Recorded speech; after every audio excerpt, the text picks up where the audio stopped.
আমার বাপ দাদার আমলের। আরে তাতে কি হয়েছে, এই ভিটে আমার চাই চাই। এই নে ধর, এখানে কিছু টাকা আছে, এই টাকা নিয়ে অন্য কোথাও চলে যা।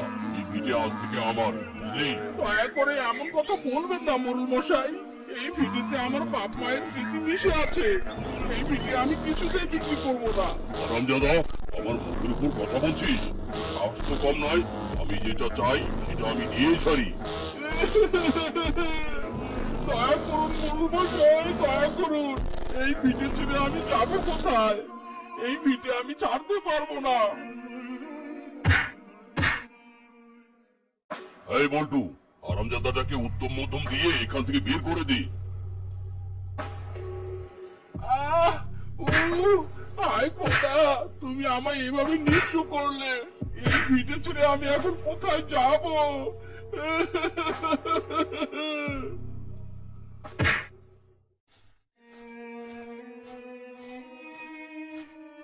দাদা, আমাকে একটা কাজ দিবেন দাদা। আমি সব রকমের কাজ করতে পারি। কাজ দেবো মানেটা কি? মগের মুলুক নাকি? হ্যাঁ, তোকে চিনি না জানি না, শুধু শুধু কাজ দিতে যাবো কেন? হ্যাঁ, যা ভাগ এখান থেকে। আমি বড় অসহায় গো দাদা। এই দুনিয়ায় আমার মাথা গোজার একটু কোঠায় নেই। দয়া করে আমায় একটা কাজ দিন না দাদা। আচ্ছা ঠিক আছে, এত করে যখন বলছিস তবে তোকে একটা কাজ দিতে পারি, কিন্তু সেটা শুধুমাত্র আজকের জন্য। এরপর তোর কাজ যদি আমার ভালো লাগে তবেই তোকে কাজে রাখবো। ঠিক আছে দাদা। এই মিচকে, বাইরে একটা ভ্যান দাঁড়িয়ে আছে, এখান থেকে 10 পিস গ্লাস নিয়ে ভ্যানের উপরে রেখে আয়। ঠিক আছে দাদা। আর শোন, সাবধানে নিয়ে যাবি, একটা গ্লাসেও যেন কোনো ক্ষতি না হয়। আপনি কোনো চিন্তা করবেন না দাদা, আমি সাবধানে কাজ করব।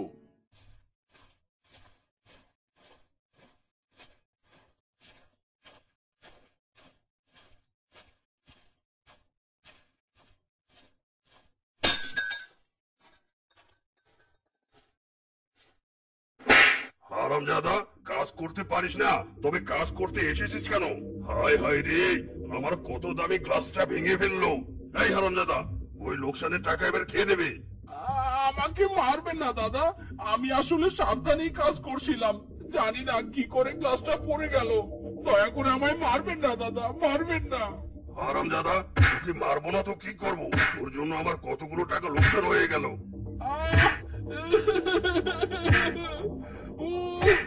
ওরে বাবা, দয়া করে আমাকে মারবেন না দাদা, মারবেন না। আমার ভুল হয়ে গেছে। আমাকে ছেড়ে দিন দাদা, ছেড়ে দিন। অত ছাড়া, ভাগ এখান থেকে, কখনো যেন তোকে এখানে আর না দেখি। খোদা, এই জগতে যার যত বেশি আছে সে আরো বেশি চায়। গরিবের উপর এমন অন্যায় তুমি কেমন করে সইছো খোদা?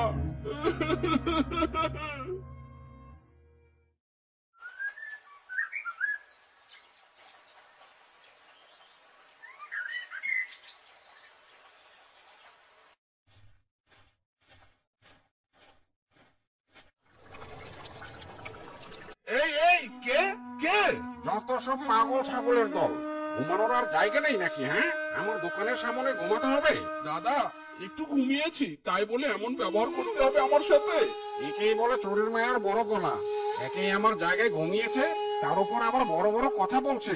যা, ভাগ এখান থেকে, যত সব।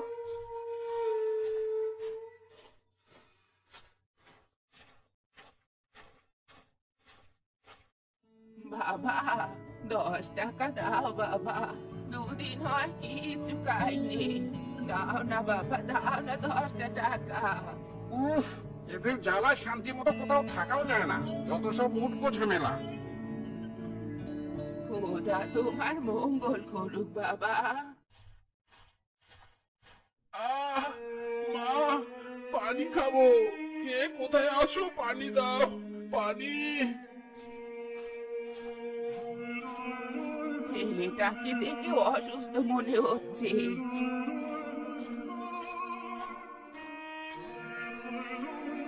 ও মা, এ তো জ্বরে পুরো গা পুড়ে যাচ্ছে। কি করি এখন? এই তো যাই, এই টাকা দিয়ে ছেলেটার জন্য দুটো জ্বরের বড়ি কিনে আনি গিয়ে।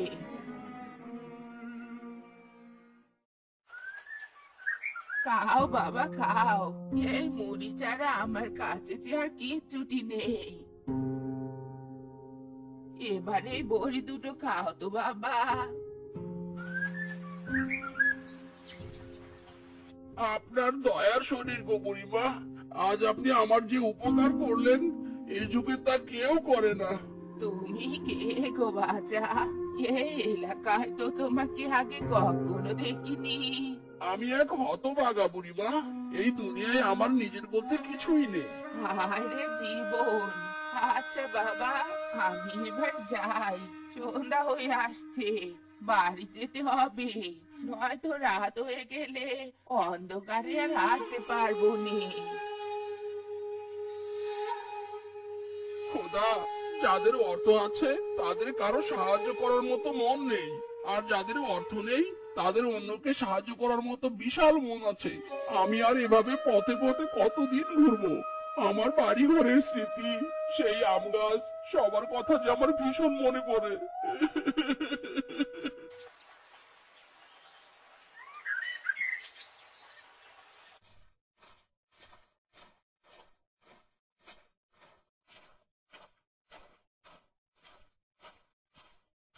হায় রে, এই তো আমার বাড়ি, আমার সেই পুরনো ভিটে।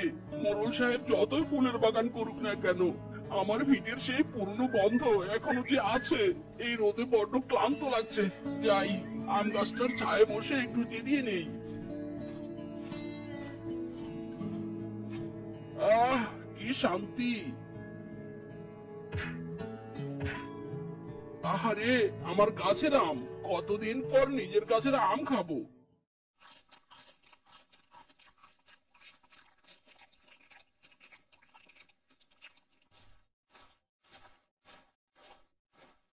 এই বদমাইশ, তুই এখানে এসেছিস কেন? হ্যাঁ, আর তোর সাহস হলো কি করে? তুই আমার অনুমতি ছাড়া আমার গাছের আম খেয়েছিস, হারামজাদা! মোড়ল সাহেব, আম দুটো আমি পারিনি, আমার সামনে পড়েছে, তাই আমি খেয়েছি মোড়ল সাহেব। আর এই গাছ তো একদিন আমার ছিল। হারামজাদা, অত কিছু আমি শুনতে চাই না। আমার গাছের আম খেয়েছিস, এবার আমাকে আমের মূল্য বুঝিয়ে দে। আমার কাছে কোনো টাকা নেই মোড়ল সাহেব, আমি কোনো টাকা দিতে পারবো না। টাকা দিতে পারবি না তো কি হয়েছে? তোর গলার চেনটা আমাকে দে। দুটো আমের মূল্য একটা চেনের মূল্যের সমান হয় কি করে মোড়ল মশাই? আর তাছাড়া এই চেন আমার মায়ের স্মৃতি, এই চেন আমি কিছুতেই দেব না। কি বললি, দিবি না? কিন্তু এই চেন তো আমি নিয়েই ছাড়বো। এই বল্টু, দাঁড়িয়ে থাকবি নাকি চেনটা নিয়ে আসবি? দয়া করুন মোড়ল মশাই, দয়া করুন, আমার মায়ের শেষ স্মৃতিটুকু কেড়ে নেবেন না। আমি কাজ করে আপনার আমের মূল্য চুকিয়ে দেব, তবু দয়া করুন মোড়ল মশাই। ভাগ, যা এখান থেকে।